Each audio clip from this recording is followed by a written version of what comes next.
I want to talk about actually another moment that I think was really influential in terms of the last couple of decades, which was e-commerce.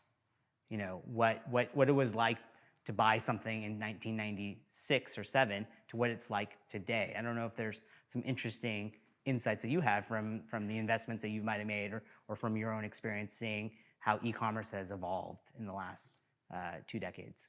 And I think if we look at any web applications, the reason that they were able to grow and get more consumers involved, more companies involved, was the underlying infrastructure kept getting better.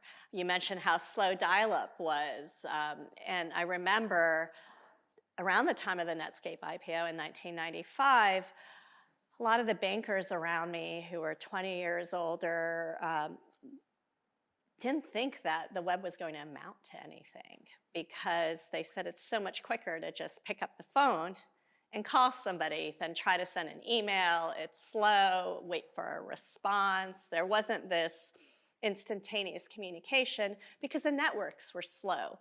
But then what we saw happen over time was broadband networks, telecom networks allowed more data to come through them, processing power, and I was at Intel, so we were constantly working on faster processing power to allow that data to go through these networks quicker. And so that enabled e-commerce to happen in a bigger way. What also happened was the infrastructure around logistics management, invested in a lot of companies in the late 90s around can you track a package in real time? And how do you best route a package in order that comes through? What's the best network to get it to the person, within 2 days, within 3 days? So beyond just the technology of the web, there was a lot of other technologies that grew and got better to enable things like e-commerce to take off. And then what we've seen in the last 5 to 10 years in places like China, where online commerce wasn't really accessible until mobile commerce was enabled. And so that was a whole new kind of evolution that we've seen in the e-commerce space.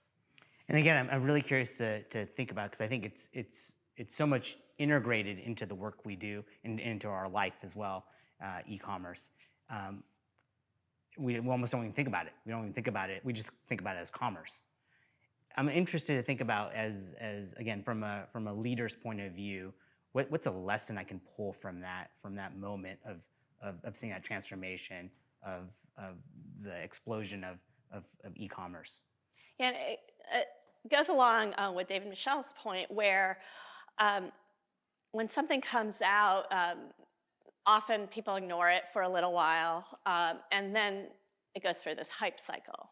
And then everybody wants to get on board, and that's when a lot of overfunding happens, when a lot of companies end up going out of business over time because you can't realize the potential of these technologies in a short time. These things take a while. So timing it right is just as important as understanding the technology. And what I've seen over the years, incumbents often either are too early or too late. So they either think that they need to get involved right away, or they feel safe. They feel like they have a brand. They don't need to get involved. Blockbuster is, I think, one of the biggest examples of this, where I think one of their earnings calls in the late 90s, where they were saying that the web didn't offer any sort of threat to their business, that people were never going to watch video online, and they were really slow to kind of learn and keep their eyes open on how consumer tastes were changing, on how the technology was evolving. And so I would say it's just important for leaders to surround themselves with people who are staying on top of the latest developments, but not making knee-jerk reactions to those. So in terms of process around some of that, I mean, do you have like a little notebook where you're like, that's an interesting idea, I'll come back to that in a few years to see how it evolves? Absolutely. I I use Trello to track this, which are just boards of kind of new technologies. Also companies that I'm tracking that I come across that I think are interesting but maybe too early. And make sure that as I'm out there talking to entrepreneurs, talking to larger companies, talking to organizations like the UN, just seeing what the real needs are, what the needs are right now, what they may be in 5 years, and then I often look 10 years out because venture funds, we have 10-year life cycles. So we're not just looking at today, we're looking at 10 years from now.